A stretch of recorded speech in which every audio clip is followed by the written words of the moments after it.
Good morning, mountfpraise. Today's devotion is entitled Making Prayer a Priority, and the key verse is taken from 1 Thessalonians chapter 5 verse 17. Pray without ceasing. Have you ever looked forward to drinking a hot cup of tea or coffee only to be disappointed when you taste it to realize that it is room temperature? Well, this past weekend I watched a movie called War Room, and in the main actress was asked what her prayer life was like.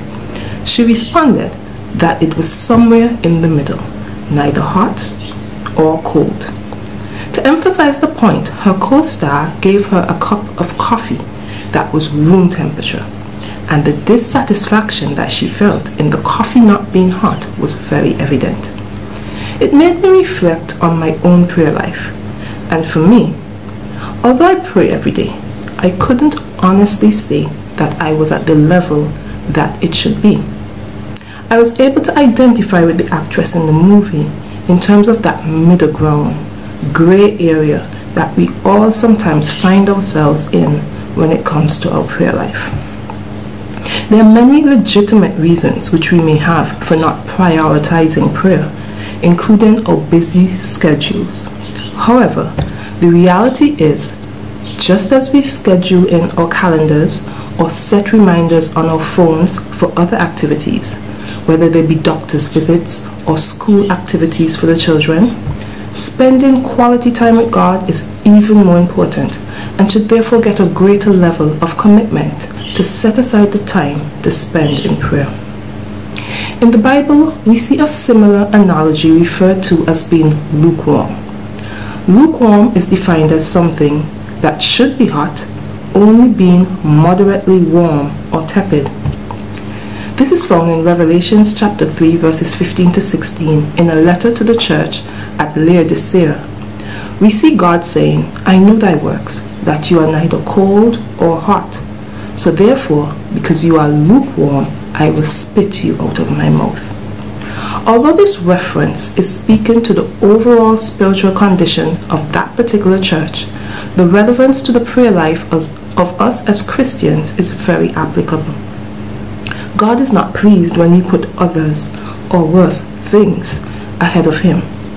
Just as we make the time to communicate with our spouse or friends, our communication with God needs to be calculated. It needs to be intentional. When I look at the prayer life of Jesus while He was on earth, there are three things that stand out.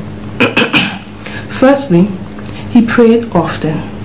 The Gospels are full of stories and references to Jesus praying. He prayed for His disciples, for the sick.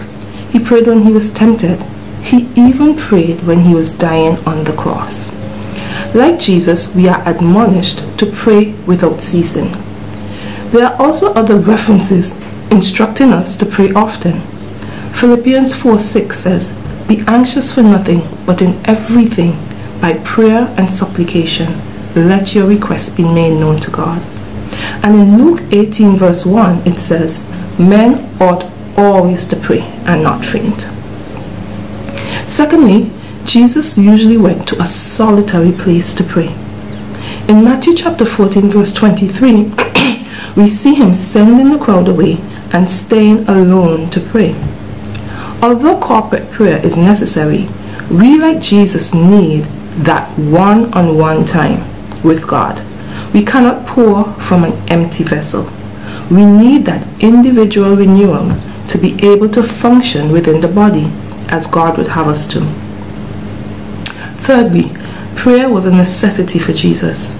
In Luke chapter 5 verses 15 to 16, we see that even as Jesus' ministry expanded and people sought Him out for healing and miracles, He found the need to always be in prayer. And just as He did, we also need to go to the source before we can serve others, whether our family, friends, in the workplace, or the community.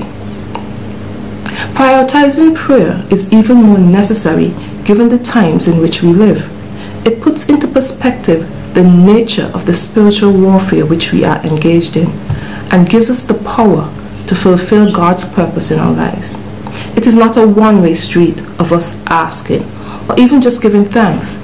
we need to also practice being still and listening for God's voice to what He has to say to us through His Word and through confirmation by the Holy Spirit of what He wants us to do. So today, I encourage you, as I encourage myself, that we do all in our power to make prayer a priority and avoid that gray area of being lukewarm or tepid. God bless you.